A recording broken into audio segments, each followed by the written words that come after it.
আমরা যারা বাঙালি রয়েছি ভাই, তারা কিন্তু ভাই প্রচুর আবেগপ্রবণ।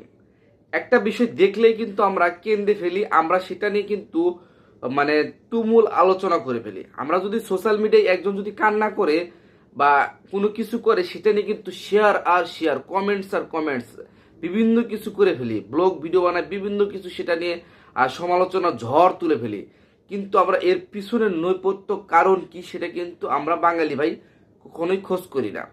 পরে গিয়ে যখন হয়তোবা মাপ চাই যে এই কারণে আসলে আমাদের ভুল হয়েছে, আমরা এটা নিয়ে বেশি সমালোচনা করে ফেলেছি। তেমনি বর্তমানে একটা জিনিস সোশ্যাল মিডিয়ায় বর্তমানে একটা ভাইরাল হয়েছে যে ঢাকা সিটির ভিতর কিন্তু রিক্সা, অটো রিক্সা ভেঙে দেওয়ার কারণে কিছু অটো রিক্সা চালকের কান্না করার একটা ভিডিও সোশ্যাল মিডিয়ায় ভাইরাল হয়েছে। এতে করে কিন্তু অনেকেই সমালোচনা করছে সরকারের, অনেকেই বলছেন যে গরিবের পেটে লাথি মারা হচ্ছে, গরিবের কেউ দেখতে পারে না, গরিবের কেউ নেই, বিভিন্ন একটা মন্তব্য করছেন যে শহর যারা ধনী রয়েছে তাদেরকে কেউ কিছু করতে পারে না, অযথা শুধু গরিবের সাথে লাগতে আসে। তাদের উদ্দেশ্য করে আমি একটা কথা বলতে চাই, এবং সরকার উদ্দেশ্য করে আমি আর একটা কথা বলতে চাই। এই দুটি কথা নিয়ে আজকের এই ভিডিওর পর্বটি সাজিয়েছি। প্রথম কথা হচ্ছে, যারা এই বিষয় নিয়ে সমালোচনা করছে তাদের উদ্দেশ্যে একটা কথা বলবো, যে আপনি সমালোচনা করছেন ভাই, যে গরিবের পেটে কেন লাথি মারা হলো, কেন অটো রিক্সা ভেঙে দেওয়া হলো। আপনি একটা জিনিস খেয়াল করে দেখেন, আপনি যে সমালোচনা করছেন, আপনি কি অটো চালান? চালান না। তাহলে সেই ব্যক্তিও কিন্তু অটো চালায়।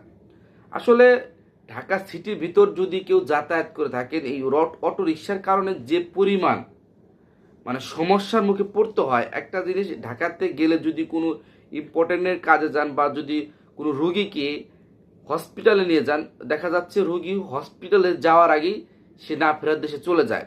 এই সমস্ত অটোরিকশা হুটহাট করে এদিক দিয়ে যাওয়ার কথা, এদিক দিয়ে না যেয়ে অন্যদিকে বেজে দিয়ে মানে জ্যামজট তৈরি করে ফেলে। এতে করে কিন্তু মানুষের প্রচুর পরিমাণ ভোগান্তি তৈরি হয়। সেই পরিপ্রেক্ষিতে কিন্তু সরকার ঘোষণা দিয়েছিল যে হাইওয়ে রোডে কিন্তু কোনো প্রকার অটোরিকশা ওঠানো যাবে না।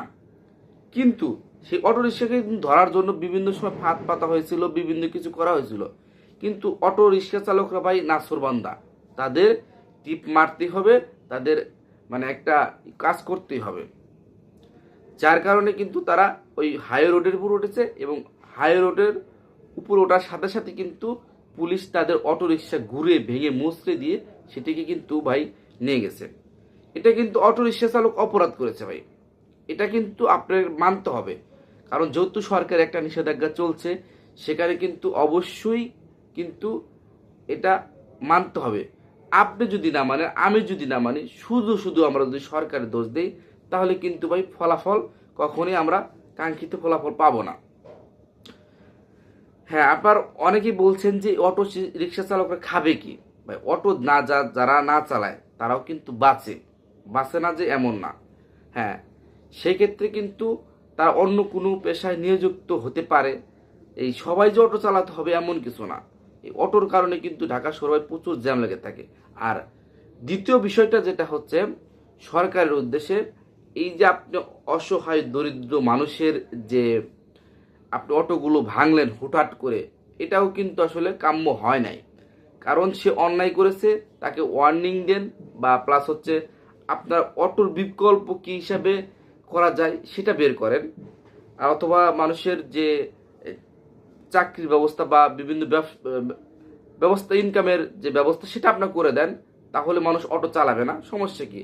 মানুষের কিন্তু অনেক সময় বাসে বা প্রাইভেট কারে সবারই কিন্তু যাতায়াতের কোনো সময় সিস্টেম হয় না, সেক্ষেত্রে কিন্তু অটো ব্যবহারও করতে হয়। সেক্ষেত্রে তারা কিন্তু ভোগান্তির মধ্যে পড়ে যদি অটো না থাকে।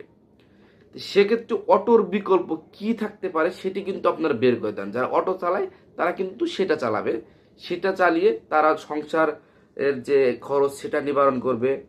আবার দেখা যাচ্ছে যে যারা যাত্রী রয়েছে তারা কিন্তু সেটা নির্বিঘ্নে চলাচল করতে পারবে।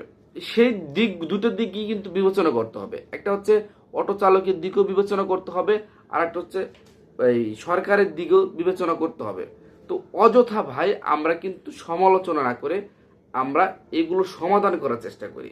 আমরা একটা ভিডিও ক্লিপ পেলেই সরাসরি শেয়ার, লাইক কমেন্ট শেয়ার বিভিন্ন মানে মন্তব্য বিভিন্ন ট্রল করে থাকি। এগুলো ভাই বাদ দেন, বাংলাদেশ কিভাবে এগিয়ে নেওয়া যায় সেদিকে আপনি আমি সবাই লক্ষ্য রাখি, তাহলে কিন্তু আমাদের এই বাংলাদেশ ইনশাল্লাহ এক সময় এগিয়ে যাবে।